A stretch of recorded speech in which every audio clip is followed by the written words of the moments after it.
Hi everyone, yet another video where I have sunburn, but don't worry, it's just sunburn. Today we're talking about Vietnam. Vietnam has been a proud and unique country for over 1,000 years in some form or another. In that time it's had a transformative history that has seen its people go through many hardships. Now it's one of the fastest growing countries in the world, but its people still carry the stories of the past. Some of them are just interesting, some of them are quite inspiring, and some of them of course are very, very creepy. My name is Danny Burke and this is the top 10 scary Vietnamese urban legends. Starting off at number 10 now, we have the ghost tape number 10. During the Vietnam War, it's claimed that the US came up with a very creepy new tactic in their fight against the Viet Cong. With the help of the South Vietnamese, the US Army created scary messages that sounded like voices of the dead. Along with shrieks, screams and moans, a dead Viet Cong soldier pleads with his comrades, saying things like, "My friends, I have come back to let you know that I am dead. I am dead." And also, "Don't end up like me. Go home, friends, before it's too late." American helicopters blasted this ghost tape all over the jungle to make it sound like the voices were coming from everywhere around them.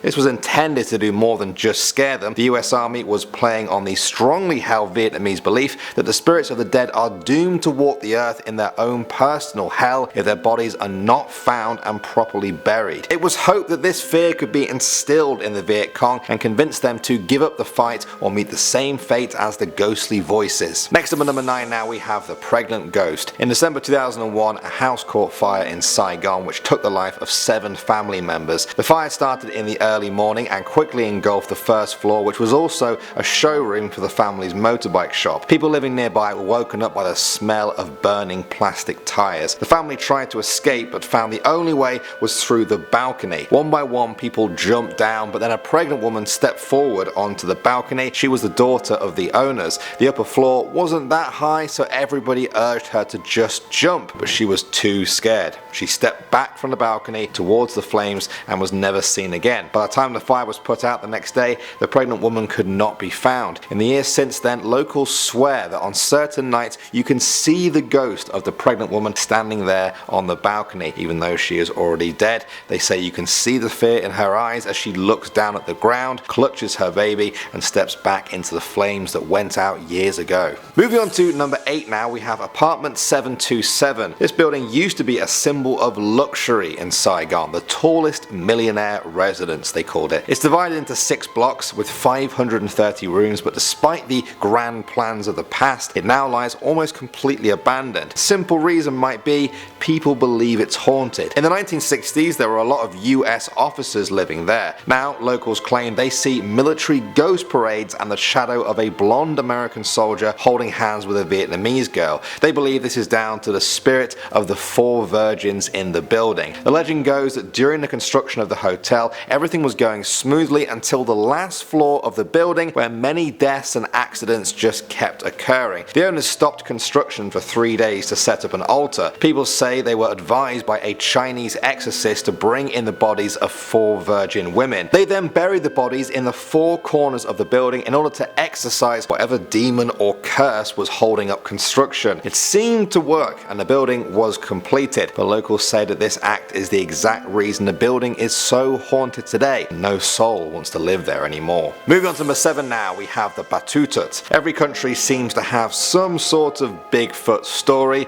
Well, this is Vietnam's. This ape-like creature is said to wander the forested hills of Vietnam. Many locals have reported seeing it for a number of years now. It gained wider attention when US servicemen returned from the Vietnam War with the same stories of this creature. The first documented Batutut sighting was in 1947 by a Dr. John McKinnon in the Vu Quang Nature Reserve. Dr. McKinnon was searching the area for undiscovered wildlife and came across tracks which he identified as hominid, a human-like creature. He said it stood around 6 feet in height. The creature is said to have hair covering its entire body except for its hands, feet and face. Hair color can vary from grey to brown to black. They've been observed walking on 2 legs and also both alone and in small social groups. Those who claim to be experts say they forage for fruit and leaves, but also hunt small prey. However, there is no evidence beyond eyewitness accounts, and so for now, the Batutut remains an intriguing legend. Moving on to number 6 now, we have the meat eater. This story goes like this. In a small town in Vietnam, the houses were very packed together. This was many years ago when people didn't have a fridge, so to keep their meat fresh, the only way was to put salt on the meat and store it in their backyard kitchens. They didn't have any special container, so they just left it on a shelf. One night, a housewife of a family stored their meat on the shelf. The next morning, a piece of it was missing. Furious, she went round and asked the family where it was. Nobody knew. That night, she put the meat on a different shelf to make sure nobody would take it away. The next morning, she went to the backyard and again, she found the meat missing. She complained to her husband, and that night the couple stayed up to try and catch the culprit. When night came, they sat by the window overlooking their backyard. Just after 1 a.m, they saw the shadow of a woman jump over the fence. They realized it was the old woman from next door. When they went out to catch her, they were shocked to see she already had the meat in her hands and was biting into it raw,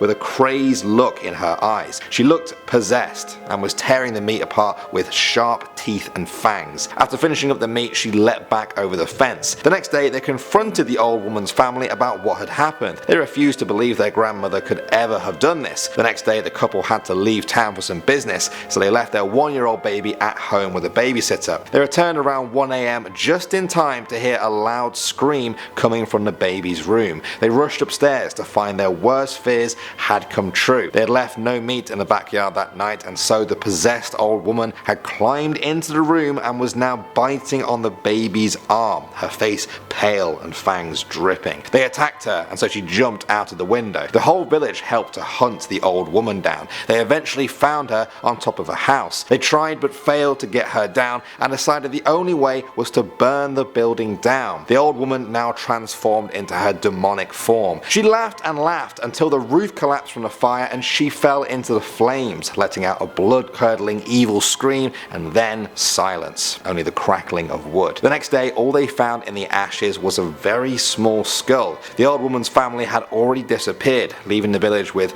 more questions than answers and a terrifying story to pass down the generations. Moving on to number 5 now, we have mirrors. It's a common held belief in some parts of Vietnam that mirrors have a supernatural quality to them which can be used as a help or as a curse. It's believed that mirrors are a portal to the spirit world. This can be used as a defense against evil spirits. It's not uncommon to see mirrors hung on people's doors. The idea for this is that an evil spirit will approach the door and be scared away by the mirror, not wanting to slip through the portal as it passes through the door. However, mirrors aren't always tools for good. Some Vietnamese believe that if you stare into a mirror too long, a reflection can actually take your place and you will be the one who ends up in the mirror. You won't realize it until you go to step away and then suddenly blink out of existence, forced to wait in the mirror until the real you returns. You'll be forced to copy their movements exactly, and nobody will ever be able to see you screaming out for help through your eyes. Next up at number 4 now, we have the Tuan Kio Plaza. In the heart of Saigon's busy Chinatown district is a series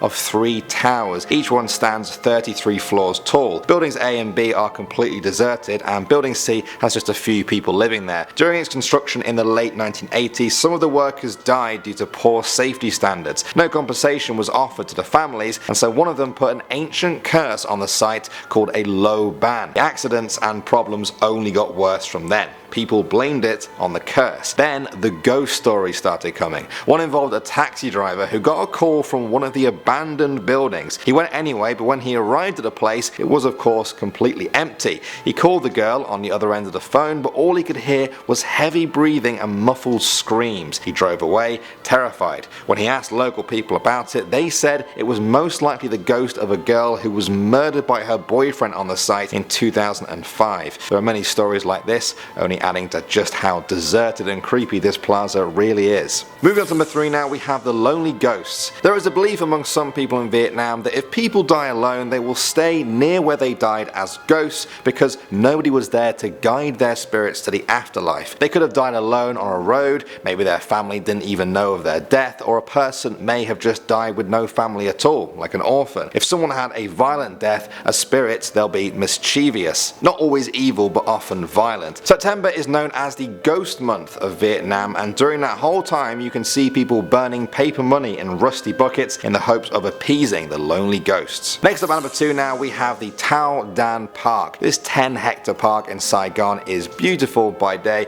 attracting many tourists who wander around its green gardens and shady tall trees. If you dig a bit deeper though, you'll find that some people consider this to be the most haunted park in all of Vietnam. The story goes that over 10 years ago a man and his girlfriend were having a picnic in the park when they were brutally attacked. The man was killed but the woman managed to survive and escape. Officials say there is only actually one recorded case of a murder in the park. It was of a young man called Tuan in 1989. He was trying to sell his motorbike and asked his friend Hung to help. Instead of this, Hung and another accomplice killed Tuan and took the bike for themselves. Locals say that whichever one of these is true, the cold-blooded murder that was committed has stained the park forever and the spirits of the victims remain. And finally, number 1 now we have the Singing Girl. For many years there was only really one official place in Saigon to bury the dead, Bin Hung Hua Cemetery. Because of this concentration of dead people, many believe this is one of the most haunted places in Vietnam. Perhaps one of the most famous stories is that of the Singing Girl. There was once a 16-year-old girl who lived in the area. She was known for her love of Kai Lung, a well-known singer in Vietnam. The girl fell for a singer from a local theatre. However, her father didn't approve of their love due to the singer's lowly background, and so he enforced him to enroll in the army in the hopes of separating the couple. A few months passed and the girl was heartbroken to learn that her love had died in the war. She was furious at her father and so hurt by her lover's death that she took her own life by jumping into the pond in that cemetery. Her body wasn't found until 6 days later. Ever since that fateful day, on every night with a full moon, locals will swear they see her standing in the moonlight on the edge of the water, mournfully singing her favourite singer's song. Okay guys, you know how this bit goes. Give me your suggestion for what country I should do next. We've done quite a lot of them now, but trust me, there are a lot of countries out there. Probably already know that by now. I'll go now. Thanks for watching as always guys. My name is Danny Burke and I will see you all in the next video.